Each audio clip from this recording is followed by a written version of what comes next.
A very happy Diwali to you all. Such a sacred and beautiful and auspicious day.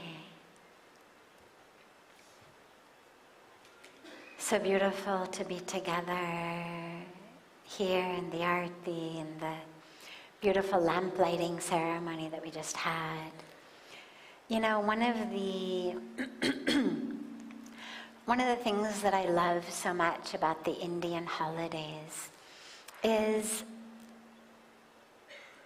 they symbolize a historic event. This is the day that symbolizes when Bhagwan Ram, as I said, came back to Ayodhya.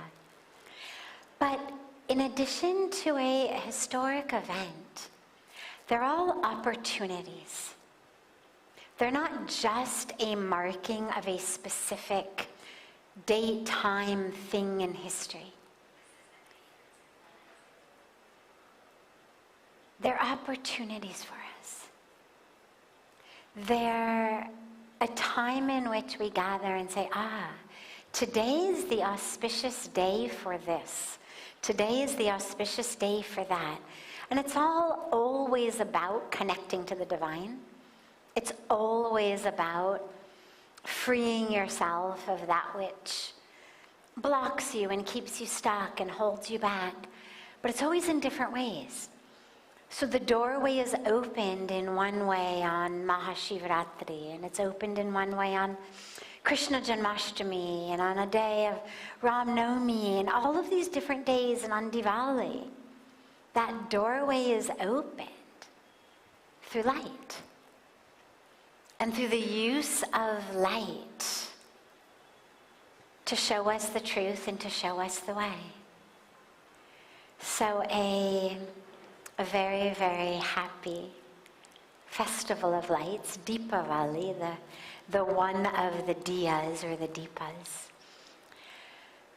Because we are running so late, and satsang will be somewhat shorter this evening than usual, I won't start with one of the questions that's come in advance. We'll start by opening it up right here. I know that our beloved, brilliant, 120-year-old Vedic master in the body of an 11-year-old boy, Sajjan, has another question for us, which he told me in advance. I have a question for satsang. So we'll start with his, and then we'll open it up to any other questions that anyone has.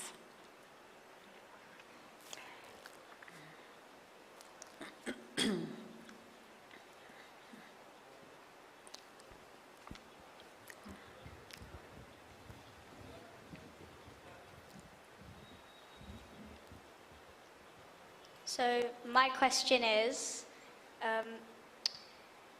it always good to tell the truth, even if you know it could possibly hurt someone? Great question. Is it always good to tell the truth, even if that truth could possibly hurt someone? So, in the Bhagavad Gita, Bhagwan Krishna gives us the answer to that.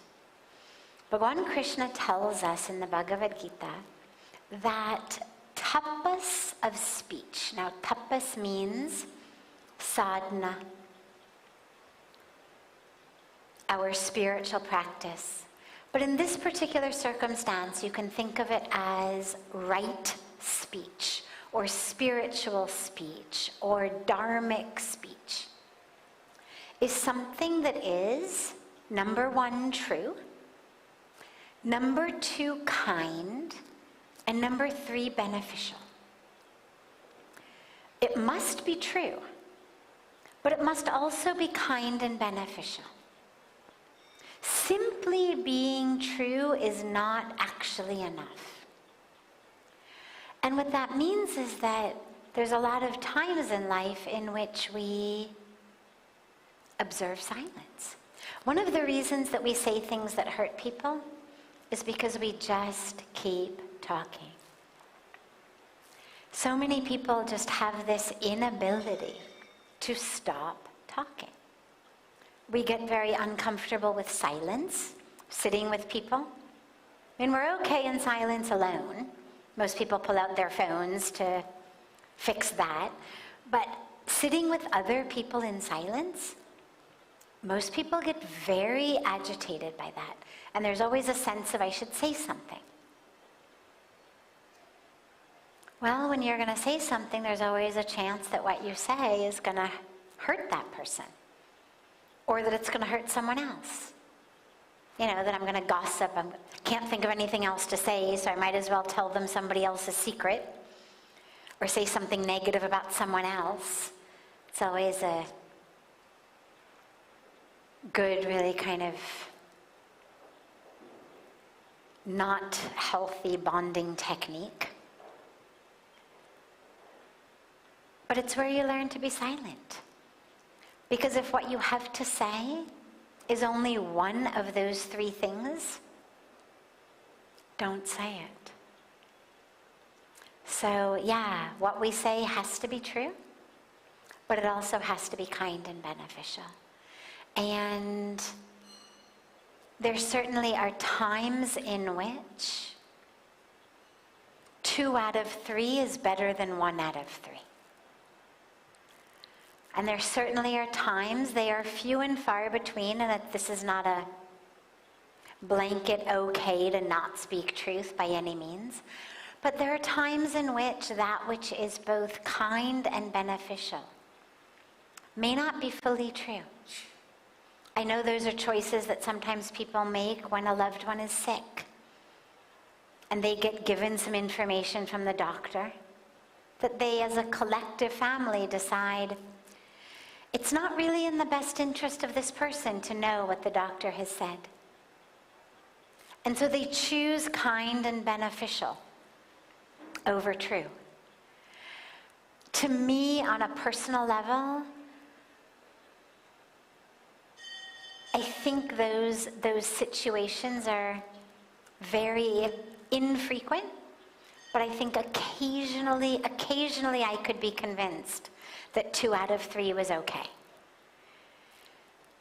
But you don't want to get into a slippery slope situation, because otherwise we start speaking that which is not true, which is also not kind or beneficial, but we speak it because it's easier for us. It's more beneficial to us because then we don't have to explain a whole situation. We don't have to look bad.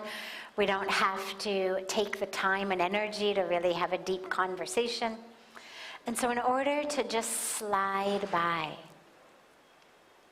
we'll say something that isn't true. And we'll kid ourselves that it's kind and beneficial. My favorite example of that on a personal level is the story from when I first came to India.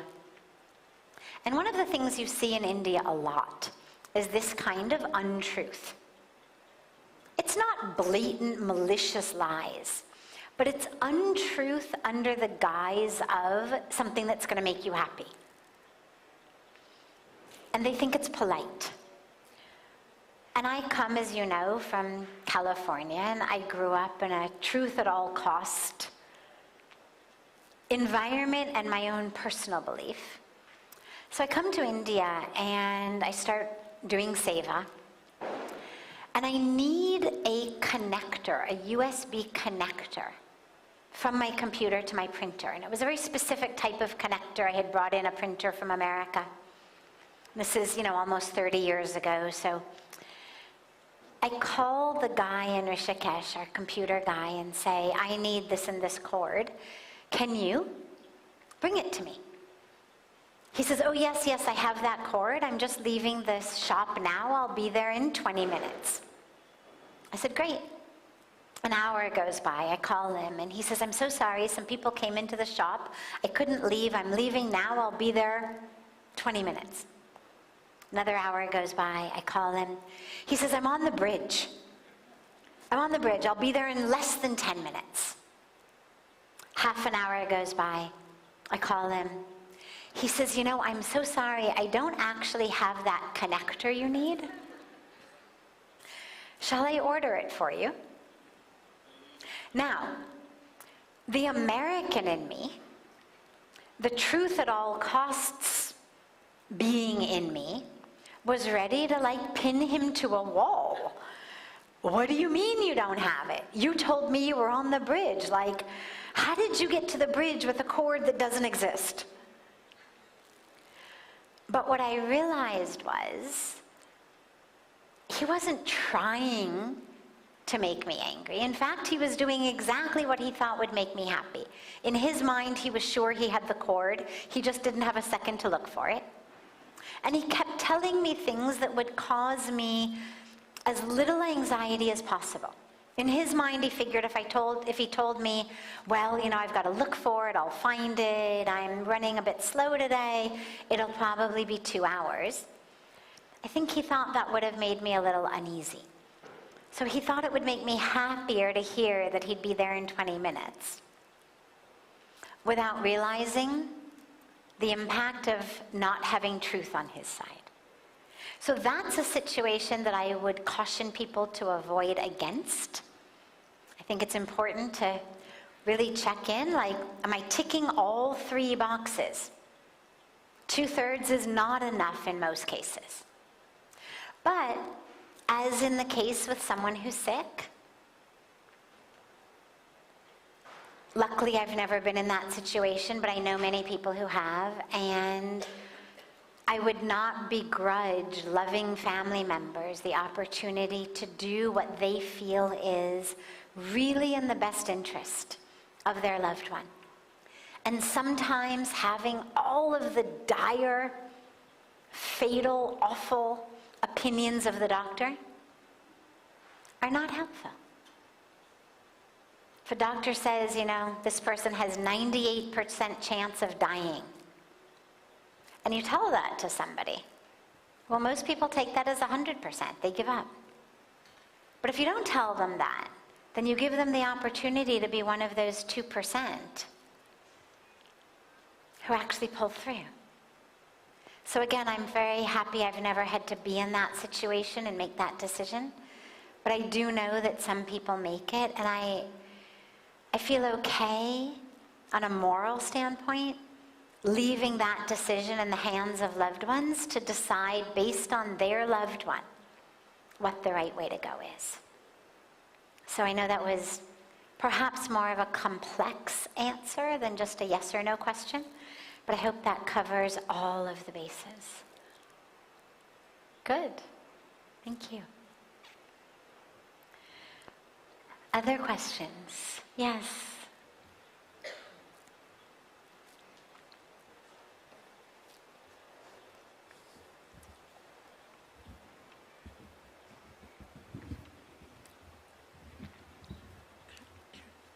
Namaste.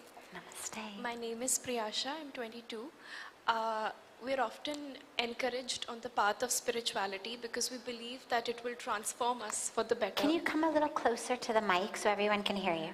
All right. Okay, thank you. So essentially, we are being told that spirituality is a way in which we can transform ourselves for the better and in pursuit of happiness.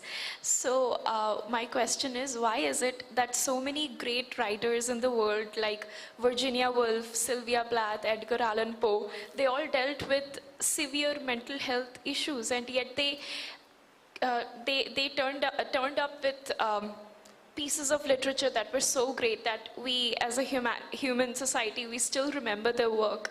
So my question is, in order to excel in a creative field, does that mean that a person has to be a little bit sad? Great question. Does creativity require a bit of sadness and a hint of mental illness, or can you truly expand spiritually and still be a wonderful creative?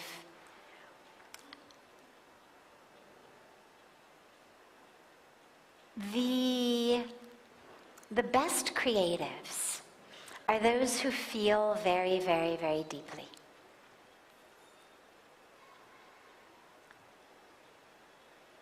In this human birth, sadly, we are predisposed to feeling negative emotions more strongly than positive emotions. Our anger, our frustration, our longing, our grief, our despair feel much stronger. We have a lot more words to use for them, a lot more metaphors to use, than it was a great day. And so the pain and anguish tends to lend itself to deeper and deeper artistic expressions, because we do tend to take our pain with more depth and color than we take our happiness. Also, I think that creative expression has been, for many, many people, a form of therapy.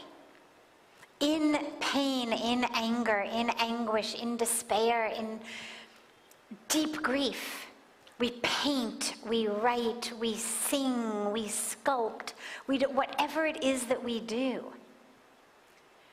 And it actually not only allows us to create, but it also serves as a bit of a balm. It's like a very, very healthy and productive intoxication.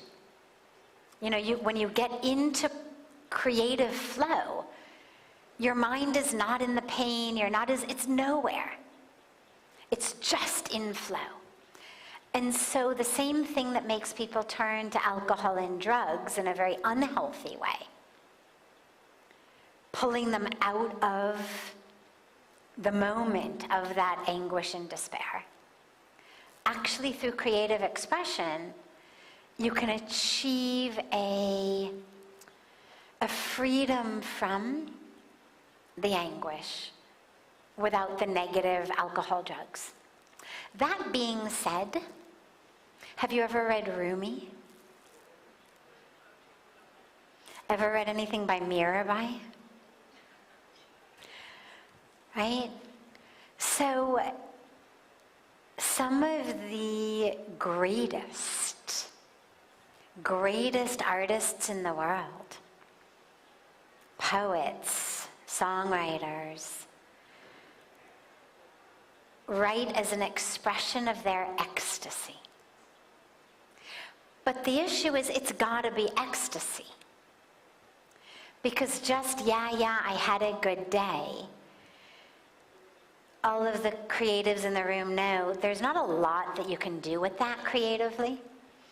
Like, yeah, it was nice. I, saw some friends and had a good meditation and had a nice dinner, and, it requires more effort to find something to say about that. So allow your spiritual practice to be the path through which you experience such ecstasy, that your expression becomes the expression that not just impresses people with your artistic ability, but actually inspires them. Right? I mean, you look at the authors you've given, amazing writers, and yet, look at how their lives ended. You don't read their work and walk away feeling like, oh, thank God for this beautiful, blessed, divine, connected invitation that the universe has sent me to wake up. No. You walk away deeply impressed and touched by what they've written, but not inspired on that level. Whereas you read, Wordsworth, you get a totally different feeling, right? So, no, you don't have to be mentally ill. You don't have to be depressed. You don't have to be in anguish. But you have to allow yourself to experience joy as deeply as you experience pain. And I'll give you the key to doing that. You've got to be conscious. See, the thing with pain is it typically arises out of, not always, but typically, out of something that has happened. Someone dies, someone leaves us, someone gets a terminal diagnosis. Something happens in our world. When huge turning point moments of our life happen,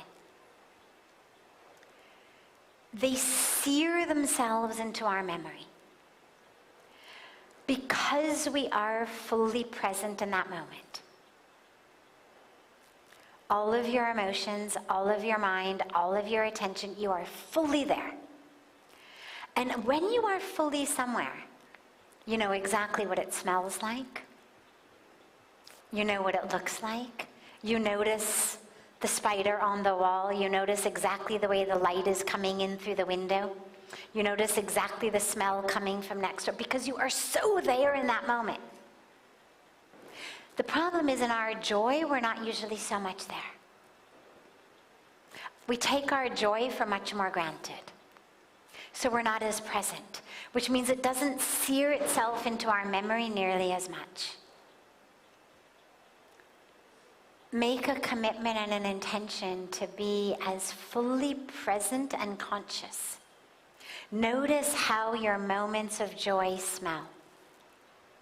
Notice where the light is streaming from. Notice every moment of it. How does it feel in your body? Which way is the wind blowing? Allow your senses, every one of them, to be absolutely turned on and heightened. The awareness of the mind and all of your senses in your moments of joy. And that will give you that place from which to create. Yeah, beautiful.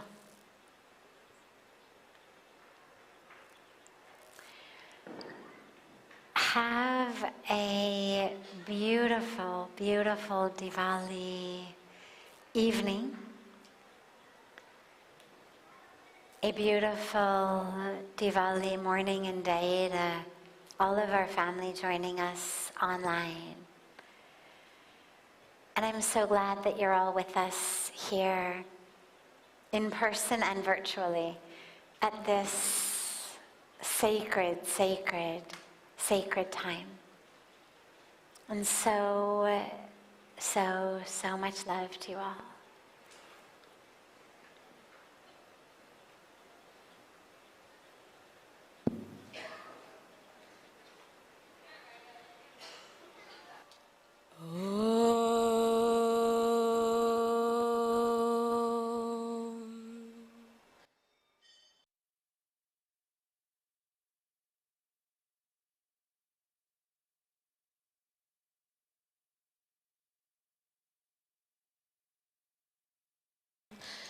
Hare Go